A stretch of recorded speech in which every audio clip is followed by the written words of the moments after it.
for this time, may I call on our admin for Safe Space Community for giving her opening remarks. May we call on Miss Ish Ignacio. Ma'am, good evening po.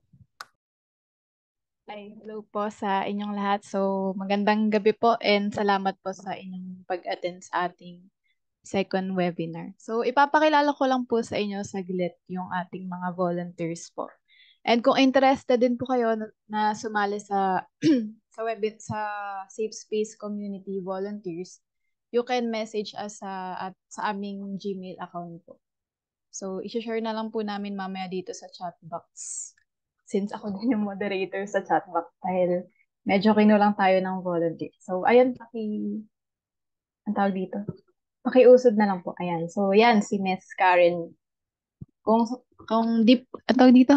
Sa mga hindi po nakakaalam, si Miss Karen po yung isa sa mga social media manager. So, it means siya po yung mga nagre-reply sa mga nagme-message, sa mga nag-i-enquire po. Minsan ako po yung nagre-reply doon, pero kadalasan si Miss Karen talaga. And siya din po yung gumawa ng aming page po. Ng ating page. So, next. Ayan. Next naman po yung mga editors. Yung mga nag-edit ng mga poster, nag-edit ng mga parang flyers po or basta abot sa mga editing. So, ang main editor po is si Miss Maru Libre. So, teacher po siya sa Mindanao State University kung di ako nagkakamali.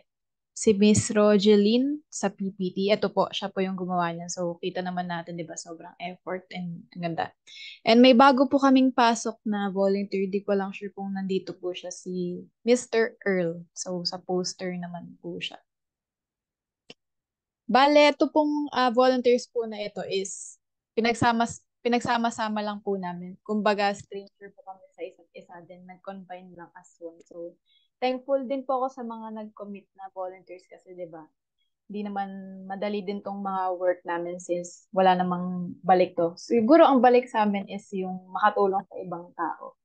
Next naman is ang scriptwriter is si Miss Cha and si Miss Mary Rose naman po is sa attendance. So, kung di ako nagkakamali, teacher din po ata to. And si Sir Justin, ng ating sobrang effort na gumagawa ng mga formal letter na pinapasa sa mga guest speakers, sa mga hindi, mamaya pa pala yan, sa mga email reminder. Kumbaga siya talaga yung pinaka-editor ng mga documents. And next naman, so may foreigner tayong volunteer, si Sir Marty. Tiga New York siya kung di ako nagkakamali. Ayan, meron pa po ba? Ayan, si Ma'am Dame O'Dane, tiga-send po siya ng mga email reminder. Kunyari, day before, mga ganun. Or kung kailangan nyo mag-set ng proof as attendance po, screenshot. And next is si Miss Alice, yung host natin last time, di ba? Sobrang galing din niya naman mag-host at kitang-kita naman yung talent. And next, ayan, si Sir Leo, yung ating bagong host ngayon. And thank you, sir, sa volunteer. Kakakilala lang namin actually nitong nakaraan. And halos lahat sa kanila naman is nakilala ko lang din naman sa Facebook. Ayan. Saan na ba tayo? And so my name is ano pala, Maria, wait lang. My name, di pa wala ako nagpapakilala. So my name is Maria Alicia Therese Ignacio, but you can call me Ish Ignacio. And wag na sanang ma'am or tawag dito, miss, kasi bata pa naman ako. So, I'm 22 years old. So, nag-aaral ako sa ICCT Cainta. And I'm first year kasi nag-stop din ako. Pero dahil dun sa pag-stop ko na yun, nabuo tong community na to. Kaya thankful din ako dun sa mga tumulong. And ayan, shout out kay Miss Raffles din na nag-volunteer and nag-commit na maging guest speaker natin kasi di rin biro, di ba, magkaroon ng guest speaker tapos libre pa, di ba, nating makukuha. Kaya sana mag-participate tayong lahat, sana matapos nyo to hanggang huli and kung kaya mag-open cam para naman meron tayong interaction, di ba? Para makita din naman tayo ni Miss Raffles kasi ayun, libre na nga, di ba?